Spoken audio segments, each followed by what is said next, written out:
ሰላም እንዴት ናችሁ? እስኪ ዛሬ ኮፒ ሊንክ እያደረጋችሁ ጀምሩ። እጅግ በጣም ጠቃሚ መልእክት ነው የማስተላልፈው። አንድ ተከታይ እጅግ በጣም አስተማሪ ነው ያለችውን ታሪኳን ልካልናለች። እንደሚከተለው አነበዋለሁ። ሰላም ዶክተር እንዴት ነህ? በቅድሚያ እዚህ ቲክቶክ ላይ ለምታጋራቸው ጠቃሚ እና አስተማሪ መልእክቶች ላመሰግንህ እወዳለሁ ብላለች። አመሰግናለሁ። በመቀጠል እኔ ሲንግል ማም ነኝ። ልጄን ለ19 ዓመታት ብቻዬን ያለ አባት ነው ያሳደግኩት። ፈጣሪ ይመስገን እሱም በትምህርቱ ጠንካራ፣ ሰው አክባሪ እና ምስጉን ልጅ ነው ያለኝ። ታዲያ በዚህ ዓመት ጥሩ ውጤት በማምጣት ወደ ዩኒቨርሲቲ ገብቷል። በጥቂቱም ቢሆን ተራርቀናል እና ከአንድ ሴሚስተር በኋላ ለእረፍት በቅርቡ መጥቶ ነበር። እጅግ እንደተለወጠ አስተዋልኩኝ።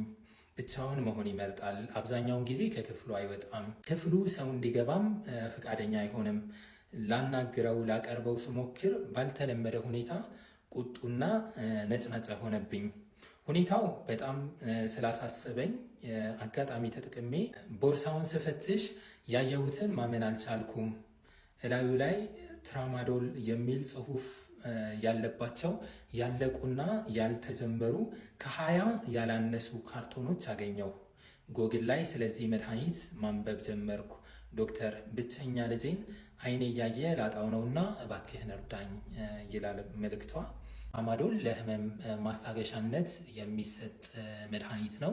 ነገር ግን ትንሽ ጭንቀትን የማስወገድ ጊዜያዊም ቢሆን የደስታ ስሜት የመስጠት ባህሪ ስላለው ወጣቶችና ታዳጊ ልጆች አሁን ላይ በብዛት እየተጠቀሙት ይገኛሉ። በተደጋጋሚ በምንወስደው ጊዜ ደግሞ ሱስ የማስያዝ ባህሪ አለው። እንግዲህ ከዓመት በፊት ይመስለኛል የኢትዮጵያ መድኃኒት ቁጥጥር ባለስልጣን ትራማዶል በፋርማሲዎች ያለ ሐኪም ትዕዛዝ በፋርማሲዎች እንዳይሸጥ ያገደ ቢሆንም አሁንም ድረስ ብዙ ሰዎች ትራማዶል አቢዩዝ እንደሚያደርጉ መረጃው የተደበቀ አይደለም። እስከ 10 ግራም 20 ግራም በቀን የሚወስዱ ወጣቶች ሁሉ አጋጥመውኛል። እንዲህ ሲሆን ደግሞ የጤና ጉዳቱ በጣም ብዙ ነው። በዚህ አጋጣሚ እኔ ማስተላለፍ የምፈልገው መልእክት እንግዲህ ወላጆች ልጆቻቸው ላይ ክትትል እንዲያደርጉ። ልጆች በተለያየ አጋጣሚ ይህንን መድኃኒት ይወስዳሉ።